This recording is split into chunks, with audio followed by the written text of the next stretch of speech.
Hi hello welcome back to our channel. Lakshmi Nivasa ಧಾರಾವಾಹಿಯಲ್ಲಿ ಶುಕ್ರವಾರದ ಸಂಚಿಕೆಯಲ್ಲಿ ಏನಾಗುತ್ತೆ ನೋಡೋಣ ಬನ್ನಿ.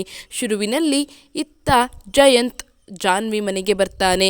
ಇತ್ತ ಲಕ್ಷ್ಮಿ, ಶ್ರೀನಿವಾಸ್, ಸಿದ್ದು, ಭಾವನಾ, ವೀಣಾ, ಸಂತೋಷ್, ಹರೀಶ್ ಹಾಗೆ ಸಿಂಚನ ಎಲ್ಲರೂ ಕೂಡ ಮನೆಯಲ್ಲೇ ಇರ್ತಾರೆ.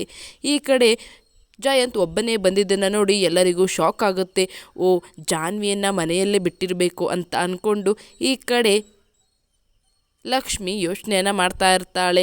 ನಂತರ ಜಯಂತ್ ಅಲ್ಲಿ ನಡೆದಂತಹ ಘಟನೆಗಳನ್ನು ನೆನೆಸ್ಕೊಂಡು ತುಂಬಾ ದುಃಖವನ್ನು ಪಡ್ತಾ ಇರ್ತಾನೆ. ಜಾನ್ವಿಯವರೇ, ನೀವು ನನ್ನನ್ನು ಬಿಟ್ಟು ಹೋದ್ರಿ. ಈಗ ನಾನು ಇವರಿಗೆ ಏನಂತ ಉತ್ತರವನ್ನು ಕೊಡಲಿ? ಎಲ್ಲರೂ ನನ್ನನ್ನು ಕೇಳಿದ್ರೆ ನಾನು ಅವರಿಗೆ ಏನಂತ ಹೇಳಲಿ? ಜಾನ್ವಿಯವರೇ, ನೀವು ನನಗೆ ಮೋಸ ಮಾಡಿಬಿಟ್ರಿ. ನೀವು ನನ್ನನ್ನು ಬಿಟ್ಟು ಹೋಗಬಾರ್ದಾಗಿತ್ತು. ನೀವು ಆ ಒಂದು ತಪ್ಪನ್ನು ಮಾಡಲಿಲ್ಲ ಅಂತ ಹೇಳಿದಿದ್ರೆ ನಾವು ಇವತ್ತು ಇಲ್ಲಿ ಚೆನ್ನಾಗಿ ಇರ್ತಿದ್ವಿ. ಇಲ್ಲಿ ಎಲ್ಲರನ್ನು ಮಾತಾಡಿಸ್ಬೋದಾಗಿತ್ತು ಜಾನ್ವಿಯವರೇ ಅಂತ ಯೋಚನೆಯನ್ನು ಮಾಡಿರ್ತಾನೆ. ಆ ಕಡೆ ಜಯಂತ್ ಎಲ್ಲ ಅಲ್ಲಿ ನಡೆದಂತಹ ಘಟನೆಗಳನ್ನು ನೆನೆಸ್ಕೊಂಡು, ನಾನು ಅಷ್ಟೆಲ್ಲ ಹುಡುಕಿದ್ರೂ ಸಹ ನೀವು ನನಗೆ ಸಿಗಲಿಲ್ಲ ಜಾನ್ವಿಯವರೇ. ನೀವು ಎಲ್ಲಿ ಹೋದ್ರಿ, ಏನಾದ್ರಿ ಅಂತಲೇ ಗೊತ್ತಾಗಲಿಲ್ಲ ಜಾನ್ವಿಯವರೇ. ಎಂಥ ಕೆಲಸ ಮಾಡ್ಕೊಬಿಟ್ರಿ ಅಂತ ಮನಸ್ಸಲ್ಲೇ ಅಂದ್ಕೊಂಡು ಇತ್ತ ಜಯಂತ್ ಲಕ್ಷ್ಮಿ ಶ್ರೀನಿವಾಸ್ ಮನೆಗೆ ಬರ್ತಾರೆ. ಈ ಕಡೆ ಜಯಂತ್ ಬಂದ ತಕ್ಷಣವೇ, ಓ ಅಳಿಯಂದ್ರೆ ಬನ್ನಿ ಬನ್ನಿ ಅಂತ ಕರೀತಾರೆ. ಆಗ ಜಯಂತನನ್ನು ಕೂರಿಸ್ತಾರೆ. ಕೂತ್ಕೊಳ್ಳಿ ಅಳಿಯಂದ್ರೆ. ಯಾಕೆ ಒಬ್ಬರೇ ಬಂದಿದ್ದೀರಾ, ಜಾನು ಬರಲಿಲ್ವಾ ಅಂತ ಲಕ್ಷ್ಮಿ ಕೇಳ್ತಾಳೆ. ಆಗ ಅದು ಅತ್ತೆ, ಓ ಮನೆಯಲ್ಲೇ ಇದ್ದಾಳಾ, ಮನೆಯಲ್ಲೇ ಬಿಟ್ಟು ಬಂದಿದ್ದೀರಾ ನೀವು ಅವಳನ್ನು ಅಂತ ಕೇಳಿದಾಗ ಜಯಂತ್ಗೆ ಅಲ್ಲಿ ನಡೆದಂತಹ ವಿಷಯಗಳನ್ನ ನೆನೆಸ್ಕೊಂಡು, ಅಯ್ಯೋ ಅತ್ತೆ, ನಿಮ್ಮ ಮಗಳು ನನ್ನನ್ನು ಬಿಟ್ಟು ಅಗಲಿದ್ದಾಳೆ ಅಂತ ನಾನು ಹೇಗೆ ಹೇಳಲಿ ಅತ್ತೆ, ನಾನು ಹೇಗೆ ಹೇಳಲಿ ಅತ್ತೆ ನಿಮ್ಮ ಹತ್ರ ಅಂತ ಈ ಕಡೆ ಜಯಂತ್ ತುಂಬ ಯೋಚನೆ ಮಾಡ್ತಿರ್ತಾನೆ. ಆಗ ಮತ್ತೆ ಶ್ರೀನಿವಾಸ್, ಹೇಳಿ ಅಳಿಯಂದ್ರೆ ಹೇಳಿ, ಎಲ್ಲಿ ಜಾನುನ ಅಲ್ಲೇ ಬಿಟ್ಟು ಬಂದ್ರಾ ಮನೇಲೇ? ಅವಳು ಒಬ್ಬಳೇ ಇರಲ್ವಲ್ಲ, ನಿಮ್ಮ ಜೊತೆ ಬರಬೇಕಲ್ಲ ಅಂತ ಕೇಳಿದಾಗ ಇತ್ತ ಜಯಂತ್, ಅದು ಮಾವ, ಫಾರಿನ್ನಿಂದ ಜಾನ್ವಿಯವರು ಬರಲಿಲ್ಲ ಮಾವ, ನಾನು ಒಬ್ಬನೇ ಬಂದೆ ಮಾವ ಅಂತ ಹೇಳಿದಾಗ ಎಲ್ಲರಿಗೂ ಶಾಕ್ ಆಗುತ್ತೆ. ಆಗ ಏನು ಹೇಳ್ತಾ ಇದ್ದೀರಾ ಅಳಿಯಂದ್ರೆ, ಜಾನು ಬರಲಿಲ್ವಾ, ಎಲ್ಲೋದ್ಲು ಜಾನು, ಏನಾಯಿತು ಅಂತ ಕೇಳ್ತಾರೆ. ಆಗ ಜಯಂತ್, ಮಾವ ಅವರು ಸಮುದ್ರನ ನೋಡೋದಕ್ಕೆ ಹೋಗಬೇಕು ಅಂತ ಹೇಳಿದ್ರು ಮಾವ, ಅದಕ್ಕೆ ನಾನು ಅವರನ್ನು ಸಮುದ್ರವನ್ನು ನೋಡೋದಕ್ಕೆ ಕರ್ಕೊಂಡೋದೆ. ಆದರೆ ಅಲ್ಲಿ ಸಮುದ್ರವನ್ನು ನೋಡಬೇಕಾದ್ರೆ ಜಾನ್ವಿಯವರು ಕಾಲು ಜಾರಿ ಆಯ ತಪ್ಪಿ ಕೆಳಗಡೆ ಬಿದ್ದುಬಿಟ್ರು ಮಾವ. ನಂತರ ಜಾನ್ವಿಯವ್ರನ್ನ ಕಾಪಾಡ್ಕೊಳ್ಳೋದಕ್ಕೆ ನಾನು ತುಂಬಾ ಪ್ರಯತ್ನ ಪಟ್ಟೆ, ಆದರೆ ಅದು ನನ್ನ ಕೈಯಿಂದ ಸಾಧ್ಯನೇ ಆಗಲಿಲ್ಲ ಮಾವ ಅಂತ ಈ ಕಡೆ ಜಯಂತ್ ಹೇಳ್ತಾನೆ. ಆಗ ವೀಣಾ, ಏನು ಹೇಳ್ತಾ ಇದ್ದೀರಾ, ಅವಳು ಇಂಥ ಸಂದರ್ಭದಲ್ಲಿ ಅಲ್ಲಿಗೆ ಕರ್ಕೊಂಡೋಗಿ ಅಂತ ನಿಮಗೆ ಯಾರು ಹೇಳಿದ್ದು? ನೀವು ಅಲ್ಲಿಗೆ ಹೋಗಲೇಬಾರ್ದಾಗಿತ್ತು. ಇಂತಹ ಸಂದರ್ಭದಲ್ಲಿ ಅವಳನ್ನ ಅಲ್ಲಿ ಕರ್ಕೊಂಡೋಗಿ ನೀವು ಇಂಥ ಕೆಲಸ ಮಾಡಿಬಿಟ್ರಲ್ಲ ಜಯಂತ್ ಅವರೇ, ಸ್ವಲ್ಪ ಜೋಪಾನವಾಗಿ ನೋಡ್ಕೊಳ್ಳೋದಲ್ವ ಜಯಂತ್ ಅವರೇ ಅಂತ ಇತ್ತ ವೀಣಾ ಹೇಳ್ತಾಳೆ. ಈ ಕಡೆ ಸಿದ್ದು, ಅಲ್ಲ ರೀ, ಕಾಲು ಜಾರಿ ಬಿದ್ಲು ಅಂದರೆ ಏನರ್ಥ, ನೀವೇನು ಮಾಡ್ತಿದ್ರಿ? ಅಷ್ಟು ಜವಾಬ್ದಾರಿಯಿಂದ ನೋಡಿಕೊಂಡು ಈ ರೀತಿಯಾಗಿ ಮಾಡಿದ್ರೆ ಏನು ಹೇಳ್ತಾ ಇದ್ದೀರಾ ಅಂತ ಎಲ್ಲರೂ ಆಶ್ಚರ್ಯವಾಗಿ ಕೇಳ್ತಾರೆ. ಆಗ ಹೌದು, ನನ್ನ ಜಾನ್ವಿಯವ್ರನ್ನ ನಾನು ಕಾಪಾಡ್ಕೊಳ್ಳೋದಕ್ಕೆ ಆಗಲಿಲ್ಲ ಮಾವ ಅಂತ ಹೇಳಿ ಈ ಕಡೆ ಜಯಂತ್ ಜೋರಾಗಿ ಹೇಳ್ತಾನೆ. ಸಿದ್ದುಗೆ ಅನುಮಾನ ಸ್ಟಾರ್ಟ್ ಆಗುತ್ತೆ. ಏನು ಹೇಳ್ತಾ ಇದ್ದಾರೆ ಇವರು, ಅದು ಪ್ರೆಗ್ನೆಂಟನ್ನು, ಗರ್ಭಿಣಿ ಹೆಂಗಸನ್ನ ಅಲ್ಲಿಗೆ ಕರ್ಕೊಂಡೋಗಿ ಆಯ ತಪ್ಪಿ ಬಿದ್ದರು ಅಂದರೆ ಏನರ್ಥ ಅಂತ ಈ ಕಡೆ ಎಲ್ಲರೂ ಆಶ್ಚರ್ಯವಾಗಿ ನೋಡ್ತಾ ಇರ್ತಾರೆ. ಲಕ್ಷ್ಮಿ ಅಳೋದಕ್ಕೆ ಸ್ಟಾರ್ಟ್ ಮಾಡ್ತಾಳೆ. ಅಯ್ಯೋ ಜಾನು, ನಿನ್ನ ಮಗು ಬರುತ್ತೆ, ನೀನು ಬರ್ತೀಯ ಅಂತ ನಾವೆಲ್ಲ ಕಾಯ್ತಾ ಇದ್ರೆ ನೀನು ನಮ್ಮನ್ನೆಲ್ಲ ಬಿಟ್ಟೋಗಿದ್ಯಲ್ಲ ಮಗಳೇ ಅಂತ ಈ ಕಡೆ ಜೋರಾಗಿ ಹೇಳ್ತಾ ಇರ್ತಾಳೆ. ಶ್ರೀನಿವಾಸ ಲಕ್ಷ್ಮಿಯನ್ನು ಸಮಾಧಾನ ಮಾಡ್ತಾ ಇರ್ತಾನೆ.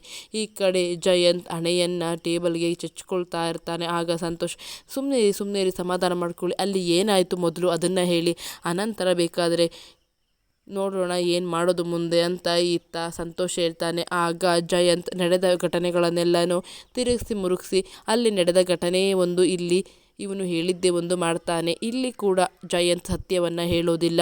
ಜಾನ್ವಿಯವರು ಆ ಒಂದು ಜಾಗವನ್ನು ನೋಡಬೇಕು ಅಂತ ಕರ್ಕೊಂಡು ಹೋಗಿದ್ರು.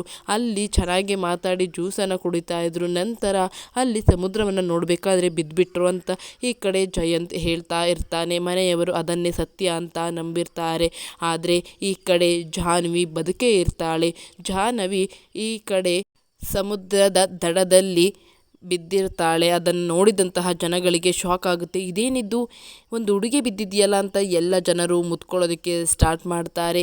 ಈ ಕಡೆ ಲಕ್ಷ್ಮಿ ಮತ್ತು ಶ್ರೀನಿವಾಸ್ ಇಬ್ಬರು ಕೂಡ ಅಳೋದಕ್ಕೆ ಸ್ಟಾರ್ಟ್ ಮಾಡ್ತಾರೆ. ಅಯ್ಯೋ ನನ್ನ ಮಗಳೇ, ನಿನ್ನ ಮಗು ಬರುತ್ತೆ, ನೀನು ಬರ್ತೀಯ ಅಂತ ನಾವು ಕಾಯ್ತಾ ಇದ್ರೆ ನೀನು ನಮ್ಮನ್ನೆಲ್ಲ ಬಿಟ್ಟು ಹೋಗ್ಬಿಟ್ಟಿಯಲ್ಲ ಅಂತ ಇತ್ತ ಮನೆಯವರೆಲ್ಲ ಅಳ್ತಾ ಇರ್ತಾರೆ. ಆಗ ಸಿದ್ದು, ಅಯ್ಯೋ ಅವರೆಷ್ಟು ಸಂತೋಷವಾಗಿದ್ರು ನಮ್ಮ ಜೊತೆ ಇದ್ದಾಗ ಅಂತ ಈ ಕಡೆ ಸಿದ್ದು ಹೇಳ್ತಾನೆ. ಆಗ ಭಾವನ, ಇಲ್ಲ ಅಣ್ಣ, ಅವಳು ಸಂತೋಷವಾಗಿ ಇರಲಿಲ್ಲ, ಅವಳು ಏನನ್ನೋ ತುಂಬಾ ಯೋಚನೆ ಮಾಡ್ತಾ ಇದ್ಲು, ಅವಳಿಗೆ ಏನೋ ಸಮಸ್ಯೆ ಇದೆ ಅಂತ ನನಗೆ ಅನ್ನಿಸ್ತಿತ್ತು, ನಾನು ಅಷ್ಟೂ ಕೇಳಿದ್ರು ಕೂಡ ಜಾನ್ವಿ ಬಾಯಿನೇ ಬಿಡಲಿಲ್ಲ ಅಂತ ಈ ಕಡೆ ಭಾವನ ಜೋರಾಗಿ ಅಳೋದಕ್ಕೆ ಸ್ಟಾರ್ಟ್ ಮಾಡ್ತಾಳೆ. ಸಮಾಧಾನ ಮಾಡ್ಕೊ ಭಾವನ ಅಂತ ವೀಣಾ ಸಮಾಧಾನ ಮಾಡ್ತಾ ಇರ್ತಾಳೆ. ಇತ್ತ ಜಯಂತ್ಗೆ ತುಂಬಾ ಬೇಜಾರಾಗ್ತಾ ಇರುತ್ತೆ. ಜಯಂತ್ ಏನು ಮಾಡಬೇಕು ಅಂತಲೇ ಗೊತ್ತಾಗ್ತಾ ಇರಲ್ಲ. ನೀವಾದರೂ ಸತ್ಯ ಹೇಳಿ, ಜಾನು ಯಾಕಾಗಿದ್ಲು ಅಂತ ಜಯಂತನ ಭಾವನ ಕೇಳ್ತಾಳೆ. ಆದರೆ ಜಯಂತ್ ಏನನ್ನು ಹೇಳೋದೇ ಇಲ್ಲ. ಈ ಕಡೆ ಸಮುದ್ರದ ಬದಿಯಲ್ಲಿ ಬಿದ್ದಂತಹ ಜಾನ್ವಿಯನ್ನು ಅಲ್ಲೇ ಇದ್ದಂತಹ ಮೀನುಗಾರರು ಎಲ್ಲರೂ ಕೂಡ ಜಾನ್ವಿಯನ್ನು ಕಾಪಾಡ್ತಾರೆ. ಈ ಕಡೆ ಸಂತೋಷ್ ಕೂಡ ತುಂಬಾ ಬೇಜಾರು ಮಾಡ್ಕೊಳ್ತಾನೆ. ಇತ್ತ ಲಕ್ಷ್ಮಿ ಮತ್ತು ಶ್ರೀನಿವಾಸ್ ಪರಿಸ್ಥಿತಿ ನಿಜವಾಗ್ಲೂ ಹದಗೆಟ್ಟಿದೆ ಅಂತಲೇ ಹೇಳ್ಬೋದು. ತಮ್ಮ ಕಿರಿಯ ಮಗಳನ್ನು ಕಳ್ಕೊಂಡ್ವಿ ಅಂತ ಭಾವನೆಯಲ್ಲಿ ಅಳ್ತಾ ಇರ್ತಾರೆ. ಈ ಕಡೆ ಜಯಂತ್ ಕೂಡ, ನಾನು ನನ್ನ ಜಾನ್ವಿಯವ್ರನ್ನ ಬದುಕಿಸ್ಕೊಳ್ಳೋದಕ್ಕೆ ಆಗಲಿಲ್ಲ ಅಂತ ನಾನು ಹೇಗೆ ಹೇಳಲಿ ಅಂತ ಈ ಕಡೆ ಜಾನ್ವಿನ ನೆನೆಸ್ಕೊಂಡು ಜಯಂತ್ ಹಣೆಯನ್ನು ಚಚ್ಕೊಳ್ತಾ ಇರ್ತಾನೆ. ಭಾವನ ಕೂಡ ಜೋರಾಗಿ ಅಳೋದಕ್ಕೆ ಸ್ಟಾರ್ಟ್ ಮಾಡ್ತಾಳೆ. ನೀವು ಜಾನ್ವಿಗೆ ಏನೋ ಸಮಸ್ಯೆ ಮಾಡಿದ್ದೀರಾ, ಅದು ಏನು ಅಂತ ನೀವೇ ಹೇಳಿಬಿಡಿ ಜಯಂತ್ ಅವರೇ. ಜಾನ್ವಿ ಮೊದಲಿನ ಥರ ಇರ್ತಾ ಇರಲಿಲ್ಲ, ನನ್ನ ತಂಗಿ ಹೇಗಿರ್ತಾಳೆ ಅಂತ ನನಗೆ ಗೊತ್ತಿಲ್ವಾ ಜಯಂತ್ ಅವರೇ ಅಂತ ಈ ಕಡೆ ಜಾನ್ವಿ ಬಗ್ಗೆ ಭಾವನ ಜಯಂತ್ ಹತ್ರ ಕೇಳ್ತಾ ಇರ್ತಾಳೆ. ಇತ್ತ ಮೀನುಗಾರರಿಗೆ ಸಿಕ್ಕಂಥ ಜಾನ್ವಿಯನ್ನು ಎಲ್ಲರೂ ಕೂಡ ಬದುಕಿಸೋದಕ್ಕೆ ಟ್ರೈ ಮಾಡ್ತಾ ಇರ್ತಾರೆ. ಜಾನ್ವಿಯ ಹೊಟ್ಟೆಯನ್ನು ಅಮುಕಿ ಹೊಟ್ಟೆಯಲ್ಲಿದ್ದಂತಹ ನೀರನ್ನು ಹೊರತೆಗೆಯೋದು, ಹಾಗೆಯೇ ಜಾನ್ವಿಯ ಕೈ ಬೆರಳುಗಳನ್ನು ಉಜ್ಜಿ ಕಾಲನ್ನು ಉಜ್ಜಿ ಜಾನ್ವಿಯನ್ನು ಬದುಕಿಸಲು ಪ್ರಯತ್ನ ಮಾಡ್ತಿರ್ತಾರೆ. ಅಲ್ಲೆಯೇ ಜಾನ್ವಿಯನ್ನು ಕಾಪಾಡೋದಕ್ಕೆ ಒಬ್ಬ ಗೌಡ್ರು ಬಂದರು ಅಂತಲೇ ಹೇಳ್ಬೋದು. ಅವರ ಬಗ್ಗೆ ಮುಂದಿನ ವಿಡಿಯೋದಲ್ಲಿ ನಿಮಗೆ ತಿಳಿಸ್ಕೊಡ್ತೀನಿ ಫ್ರೆಂಡ್ಸ್.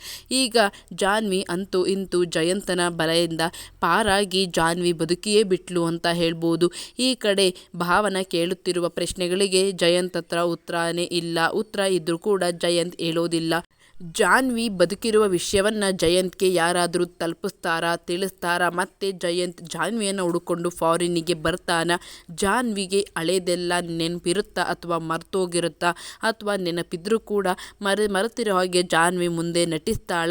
ಹಾಗೆಯೇ ಜಾನ್ವಿ ಮತ್ತೆ ಜಯಂತನ ಸೇರ್ತಾಳ? ಹಾಗೆ ಜಯಂತನ್ನು ಕ್ಷಮಿಸ್ತಾಳ? ಬಂದ ನಂತರ ಎಲ್ಲ ಸತ್ಯವನ್ನು ಹೇಳ್ತಾಳ? ಅಥವಾ ಜಯಂತ್ ಗೊತ್ತೇ ಇಲ್ಲ ಅನ್ನೋ ಹಾಗೆ ಜಾನ್ವಿಗೆ ಹಳೇದೆಲ್ಲ ಮರ್ತೋಗಿರುತ್ತಾ ಅಂತಕ್ಕಂಥದ್ದನ್ನು ಮುಂದಿನ ವಿಡಿಯೋದಲ್ಲಿ ನಿಮಗೆ ತಿಳಿಸ್ಕೊಡ್ತೀನಿ ಫ್ರೆಂಡ್ಸ್. ಈಗ ಜಯಂತ್ ಬಂದು ಮನೆಯವರಿಗೆಲ್ಲ ವಿಷಯ ಹೇಳಾಗಿದೆ ಅಂತಲೇ ಹೇಳ್ಬೋದು.